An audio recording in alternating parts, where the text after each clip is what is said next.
According to a recent Mastercard report, Singapore is ranked number 5 amongst other Asian regions, where women entrepreneurship is largely driven by strong enabling conditions. The report also noted that only 27.5% are female-led businesses. Thus, at HER Entrepreneur, we hope to harness the power of women in entrepreneurship, leadership, and relationship. Hi everyone, my name is Renee and welcome to the HER Show. We're really delighted to have with us today very interesting and successful entrepreneurs and leaders who will be sharing insights, their stories and experiences today. And we will be interviewing them shortly. Stay tuned. We have with us this morning Anna Lim, the founder of The Soup Spoon. All right, now Anna, do share with us a little bit more about your background. Why did you start Soup Spoon in the first place? Okay, we started the Soup Spoon 2002 in June, so we're 16 years old this year. Congratulations! So my former life was an embryologist. My degree was actually in biotechnology. So yeah, it's a big change from from doing science to cooking. I always believe that cooking is not only just an art, but it's also a science, because the artistic side, the creative side will allow us to innovate and create new soups all the time, putting in all the creative juices. But it has also got to be a science. Imagine every time when someone comes and have a soup, it tastes different from the last time. So, that the science part is important, because being consistency and exact, because every time when the customer comes back, they want to have the same comforting bowl of soup each and every time. So henceforth, that's why I say, cooking is not only just an art, but it's very important. It's a science. I'm a mother of two. A daughter and a son. One's primary 5 and one is primary 2 this year. So besides running a business, I have like 2 kids as well. Wow, yeah. I see. So why food business? Are you a foodie yourself, or you just love cooking? I was born into a family that I'm originally from Brunei.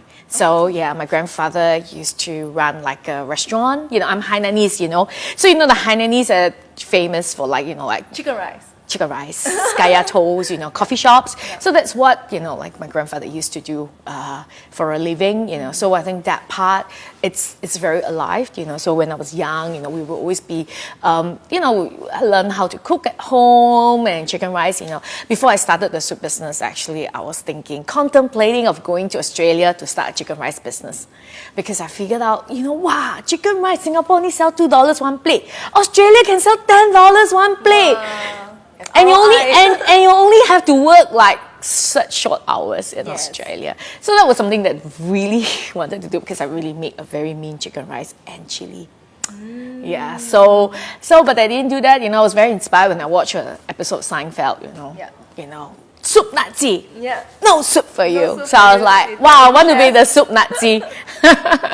No, but honestly speaking, it was because I felt that there was something that was lacking in Singapore, because actually a lot of people are very well traveled. A lot of people have been studying overseas, and a lot of people say, we can't really find a good bowl of soup, because if you think about it, where do you find soups? Okay, when we're young, your mom or my mom, what do we do when you want to eat Western food, right? You open a can of Campbell soup at home, the condensed soup. No one really knows how to make fresh Western-based soup. So we thought that we figured out there is an opportunity. If you want something good, what do? You go to a restaurant. You can't exactly have a bowl of soup as a main. It's usually an appetizer, and you can't go to a restaurant and order just a bowl of soup and say, okay, that's all I'm having, So we felt that there is an opportunity to use soup as a vehicle for people to eat well, to eat healthy, with no preservatives, no MSG, as well as every soup, you think about it, every culture has got a soup Yes. that, that they will say Nona makes the best, or grandma makes the best, or mom makes the best, whether you are Chinese, whether you are Malay, whether you are Indians, the Indians eat a lot of dal. So you actually think about it, every culture has got a soup that is special to their heart. It's comfort food, So what more if you could actually play on the element of comfort and then something that is healthy as well, because if your grandmother makes it for you, it must be good for you, right? No one would make something that's bad for you. Yeah, so I think when we started, there were a lot of naysayers. People would say, "Xiao wei, soup in Singapore, so hot, the so hot, weather, sure fail." Sure fail. I had a lot of people who tell that to my face. It was, I think if I took those comments and I just Wouldn't have started in the first place. yeah, but I thought it was very motivating, because the more that people tell me you're gonna fail, right, the more I want to make sure I prove Type A personality. Type A personality. So I think generally that is like, my stand. I mean, like, you think about it today, all of us wearing, long sleeve, men wearing ties. Where do we go and eat? We go eat hawker center. What do we eat? Fishball noodle. What do we eat? Mee siam, mee rebus. Yeah, do we still the complain? same, right? Very hot, we still eat. Yeah. Take Cheap the and tissue good, we just paper, eat. take the tissue paper and that. But wow, we still eat. So actually, you think about it, as a whole in Asia, we are being taught by our grandparents, never eat anything that's cold, because Yes, hot Not foods, good for you, not good for you. Hot foods are good for you. So generally, I think that motivated us to continue on with our journey, to persevere, to really think big. And start small. My inspiration, my aspiration, I always tell people, is to be the Starbucks of soup. Okay lah, tell people, paiseh, wow, Starbucks global brand. But I mean, there's nothing wrong to aspire to be something, to so that you can move your dreams forward. How would you do it?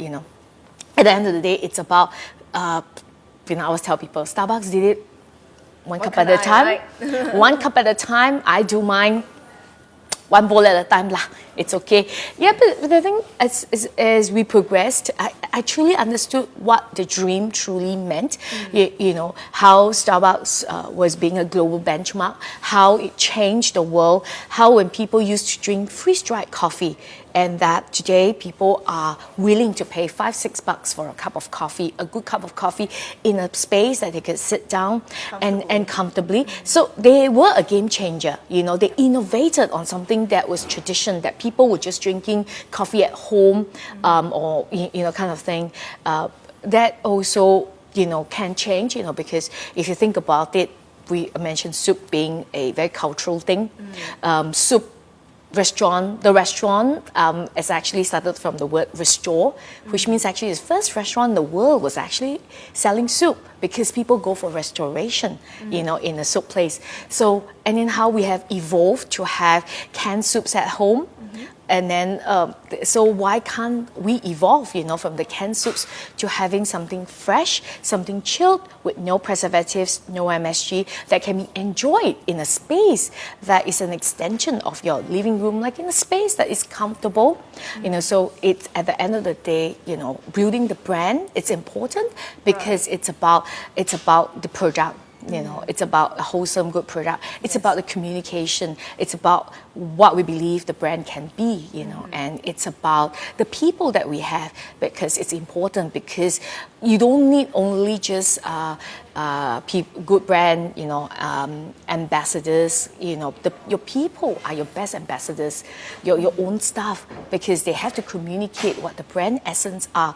When we did our branding, it's about from the world to our kitchen to you, because it speaks about the innovation that we put, taking world-inspired soups, back into our kitchen, adding on a little bit of that Singapore flavor, Singapore touch that we have, and then presenting it to you as our customers. Yeah, so that's what we believe in. Yeah, yeah. Right. I'm a fan of Soup Spoon as well. I see Thank so you. many flavors of Soup Spoon. Really love it, right? Thank you. Now the thing is, you kept on innovating in terms of flavors, Yes. types of the spoon. Now I see your packets in NTUC as well. Yes. Besides innovating in terms of flavor, recipe, what else do you have to innovate, in order to be competitive in this market? I think it's truly, at the end of the day, business, when you transit from being an entrepreneur to being a business person, I think that is something that most entrepreneurs have the most difficulty in, to let go. All of us, to a certain extent, are probably control freaks. To a certain extent, we want to hold everything together. But as you grow your business, you will realize that, you have to kind of let go. You have to trust people. You have to put systems in place because you can't do everything. You can't be there 24/7. You have to entrust a team and that is very important. Putting a systems in place, we have transited from just only retail stores. We also have our own manufacturing. We have a factory now as well, production plant that does all the soups to supply to all our retail stores as well as into the supermarkets. And what we want to be is really from the world flavors coming into Singapore, and then now we want to go back into the world. We want to export our flavors into the world to let people know, what the Soup Spoon stands for. And that is something that you have to really have the people in place. You have to have the systems in place. So that are some of the challenges, as an entrepreneur we have, because we are not the expert in everything. The skill sets to start a business, you are a go-getter, you are an activator, but when you move on, to grow the business, you kind of, when you scale the business, you need a different skill set. And as entrepreneurs, we have to realize that we may not have all the skill sets, and therefore we need to have a team. And we learn along the way with the team that we have put in place. I think that is very important. I see. You have 26 outlets now. Yes. Wow, fantastic. So what were some of the challenges when you were scaling the business? And now you have plans to go offshore as well, outside of Singapore. Share with us, I think when you started the business, I think it's about, like we said, it's about the consistency of the product, which we've mentioned. I always tell my staff, I said, there's no superstar in the kitchen. If we have put together, this is the recipe that we have said that we want to follow this, therefore we need to stick by this. If anybody wants to change or innovate on it, let's discuss and then we change it together, because we cannot have the customer come in the next day and then it tastes different. I think quality and consistency is very important for us. The fact that the soups have to be wholesome, no preservatives added. Henceforth, there was a very short shelf life in the products that we have. Yeah, so when we started, we said, 2 weeks only your soups expire when you buy it off the shelf. I said, yes, because there's no preservatives added. It's freshly made. So there's always a challenge, with wastages, when you go into that part of the business. And I think it's also about, when you scale the business, it's about the staff, in Singapore, challenge is always about finding staff. I always tell people, it's when you have a good product, you have to have good staff, because it takes 2 hands to clap. Because if you have a great product and you don't have the staff, you're never ever going to, you're not going to make any noise, right? So even if you have great staff, but you have a lousy product and a product that you're not passionate about, then you're not going to make any noise and not going to make any sound. So I think it's important to put both in place. Yeah, so that's when the embryologist in me, the science in me, we need SOPs, we need SOPs in whatever we do.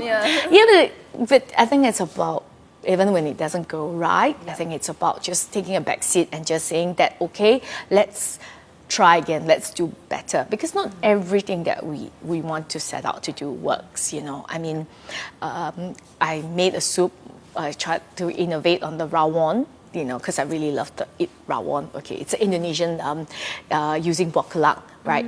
And many years ago, I did a vegetarian version. I thought, wow, okay lah, I think no beef, right? And the customer told me, no, it's the first time, I don't know what I'm eating.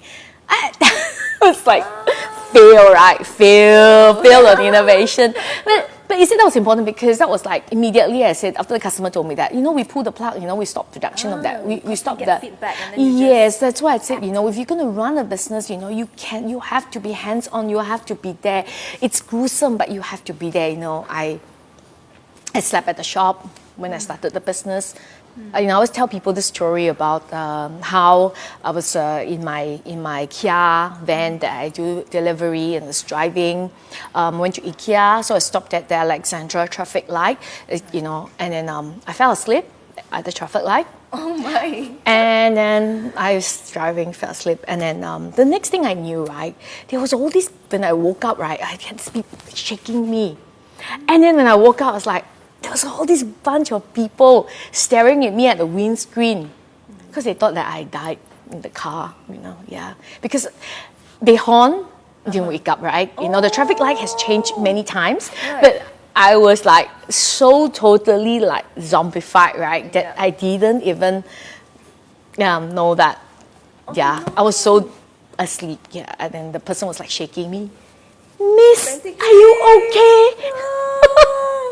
It was kind of very embarrassing, but yeah, you see, these are the things that as an entrepreneur, everyone think that, oh wow, it's going to be rosy and things like that. But actually, yeah, it was pretty tough when we started the business. It was a lot of sweat. It was a lot of it was a lot of heart that we put into running the business. And you mentioned that there were a lot of naysayers. Boo boo, you should not do it right at the beginning. So what motivated you, and who were your when I joined this spring business competition, so we were on TV as well, and I had to go and peddle my soups, in Orchard Road, okay? They made me go and peddle my soup in Orchard Road. And I was like, I think it was just for entertainment. I mean, it was for TV, so they had to have some like exaggeration of the whole thing, right? So it was like, I think people tried it. Everyone was like, would you try my soup, please? Like everyone was like, no, don't try, like in Orchard Road, asking people to giving people free things, no one ever wants to take it, right? But we got into like the top 5, but we got eliminated when we were in after the 5th one. And then the judges actually said that, what's the problem with you guys? Your business is not scalable. Being a type A personality, what does that say your personality? I'm going to prove you wrong. That's your personality. Yeah. That time it was like in what, that was probably about 12, 13 years ago. I mean, like when we did that show, like probably 13 or 14 years ago. Yeah, so kind of it kind of always had that thing in us that, how can we be something more than just what we were then, how can we be a scalable business, what can we do to move our business? I mean, obviously it was not easy when we started because when we started into the 2nd year, it was SARS. Yeah, so if the audience is old enough to remember, SARS was it was a pretty scary situation. Correct. And it kind of like made us realize that although the retail part of the business wasn't doing so great, but because we had the soup packs, we actually had a lot of people who buy the soup packs and bringing them home because I think people wanted to take care of themselves. People were conscious about making sure that they were healthy. So we actually saw an uplift in that part of the business. And because there was nobody visiting the malls, obviously, right? So we felt encouraged and that was important. I mean, being too bullish about your business at the start, it's also a bad thing, right? I mean, like we had great success when we opened the first shop at Raffles City. That was like when the media came and everything, I had soups that were sold out at 5 p.m. when it was out in Sunday Times. And then we thought, wow, okay, great, man, everybody wants soup. All the children in the world want soup. So we went on to open a shop in United Square. So United Square, we thought, okay, parents, children. And then SARS, Tan Tock Seng Hospital was very near United Square, so that didn't fare very well. But really, the fact that why we failed was because we didn't do our homework for that store. Because we think that children were our target market. I see. Yes, and we really banked on it. So and then because you have 2 stores, you can say, oh, I'm going to open a central kitchen to support it. And that really nailed the coffin. If I had like kind of a didn't persevere, we would probably have folded by then. Yeah. Wow. So we lost quite a lot of money in that store, and then but we had like a lot of friends that came and helped us in the business, and we kind of told everybody. It was very supportive. We had like people who funded us, friends. So we just kind of told everybody, looks like, we need to really scale down our business. So it's just going to be me running the business. Everybody has to go back to their day job. It's kind of need to go back to your day job. Yeah. So then I did catering. We did catering to to supplement the business, you know, Right. but a lot of people are very supportive. I think we've been very blessed, like, you know, because I was always at the store and there was a lot of people who come by, you know, and then they were very supportive. And we were doing like $15 for 15 packs. That was like our kind of like a thing, you know. So a lot of people did for home parties and everything. So it was very supportive. But there was one day, you know, because like we were overbooked Hari Raya.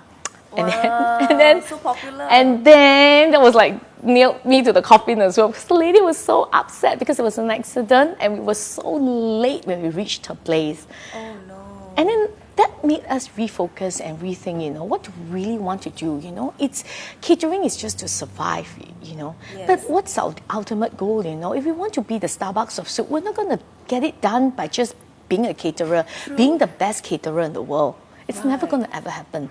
So that's when we thought that let's refocus back into growing the retail part of the business, trying to make headways in this area. So that's when we decided, okay, let's stop the catering and focus back onto the retail part of the business and to grow the business, you know, one store at a time, one customer at a time. Wow. So that's kind of like where we are today. Yeah. Oh, okay. So what would be your advice to budding entrepreneurs who wants to venture into the F&B industry, which is so competitive, right? I think it's really think big, start small. I think that's to have the passion for your business and do not think that if you're going to hire somebody and you're going to not quit your day job, it's not going to happen. It's like you have to be there to really understand what your consumers and what your customers really want, because we can be delusional. We can think that this is what our customers want, but actually it may not be really what the market needs. And I think that's important, like to really know who our target audience is, to be motivated and to really believe in your own, you know, aspirations of what you set out to do. I mean, obviously, if it doesn't happen, then we have to reflect back and see what can we do better, you know. Right. Yeah. I see. You are a mother of 2 children as well. You have to juggle between work and then also Yes. the school, Yeah. the children, and whatever activities that they have. What would be, you know, something that you think is very crucial as a support system for women who wants to venture into business? Because many will probably be in the same shoes as well. Well, I think I was probably a little bit more lucky in that sense, is because when I started the business, you know, I didn't have the children. You know, I was married, but I didn't have children. Okay. You know, I had children really like 7 years into, you know, when the business was a little bit more stabilized, because it was really 24/7 when I started the business. For 7 years, I worked every day. Wow. Yeah, until I had my first child, and yeah, I had to go and give birth. So that was like That's the only time you had a break.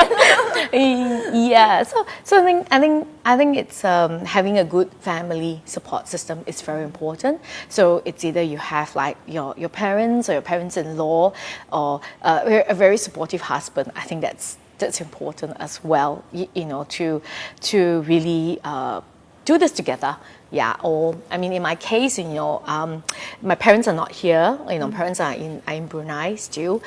So I have a really good helper. You know, that has been with us for a long time. So she takes care of like basically like a housekeeper. We trust her, you know, to do, you know, most of the things in the house. But I think women are generally very good at compartmentalizing their lives, like multitasking.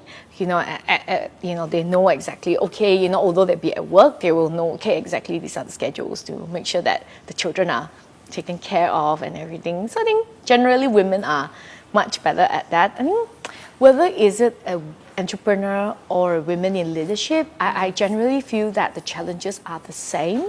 Yeah, as long as you're a woman, because we have that much more like a motherly instincts coming in through. So you generally, the element of guilt is always there as a mother, because you're feeling that you're not spending enough time with your children. What more could you do, you know, for your children? You know, for me, I believe in all-rounded children. You know, don't need to be academic. So for me, it's like really about other things that they can do, you know, Yes, in the nurture them arts, naturally. yeah, ballet, or if they are more interested in this area, then let's just nurture them in this area, and sports, you know, or other things, you know, not necessarily academic. The school system will take care of that. I think that's important, is to groom them to be more independent, you know, to teach them all these values when they're young, that can follow them through in life, you know, not just being academic and book smart kind of thing. Yeah. Okay, fantastic. All right, thank you so much, Anna, for sharing insights and your experience with us. We greatly appreciate it. Now, do catch Anna Lim live on 26 September at HER Asia Summit. I'll see you there.